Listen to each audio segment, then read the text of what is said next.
possibly come from the inside. We are, as humans, innately happy, right? So, I was in India once, and I was, just to set the scene for you, it was in Varanasi. Varanasi used to be called Benares, which is the city of death. It's where they burn bodies and they bring the ashes into the Ganges River, which allows your being to get out of the cycles of life, right?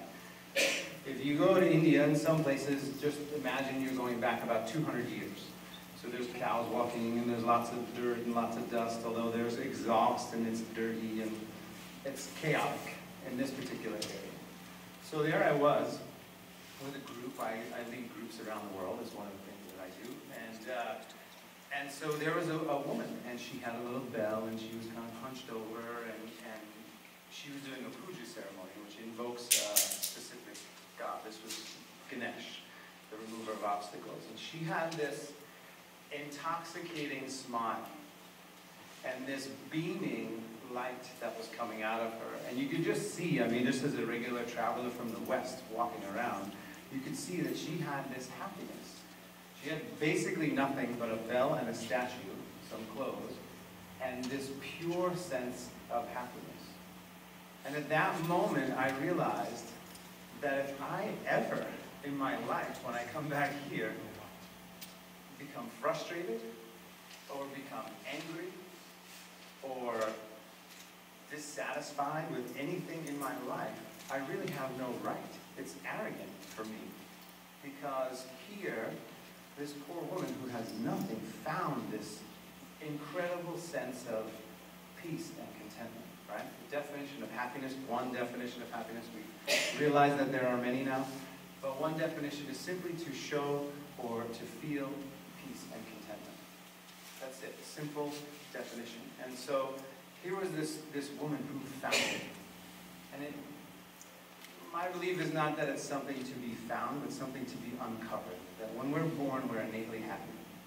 Right? And so we go around and we live our lives and we go into this quote-unquote pursuit of happiness. The pursuit of happiness implies that we don't have it. But the bottom line is that we already have it. And so it's really more of a pursuit of uncovering what's already there. And so what I would like for you is to commit to being in your bodies a little bit more, to becoming more sensory beings and less cognitive beings.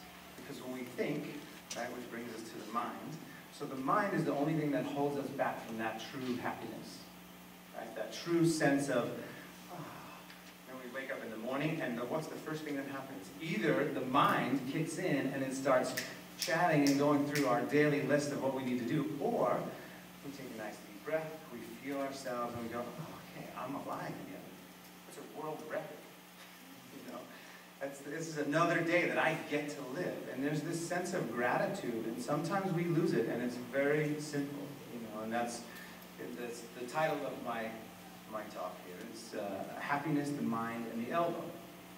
So, the elbow is simply there for us to move, right? So to bend our arms, right? So we bend our arm, we pick something up. It's very simple, right? Well, the mind is simply there for us to think. And sometimes we allow our minds to completely dictate our life, which causes suffering, and it causes this downward spiral. You know, like I said, I travel around a lot. I recently returned from Ethiopia, and we were building schools in Ethiopia. And in some, I learned this on the trip, and there are 2.5 billion people in our world that live on $2 or less a day. I'll say that again. 2.5 billion people that live on $2 or less a day. So money does not make happiness, because I've met some of those people and they are happy and they're beaming, and they just live off the land, or they live however they live.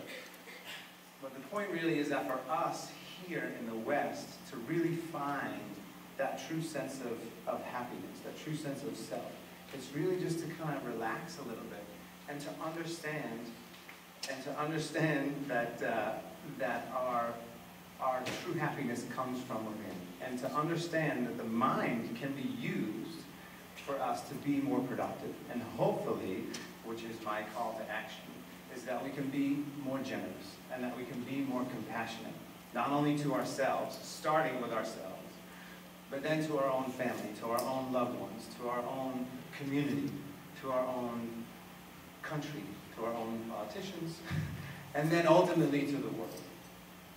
So that is my talk about happiness and the mind and the elbow. Thank you very much.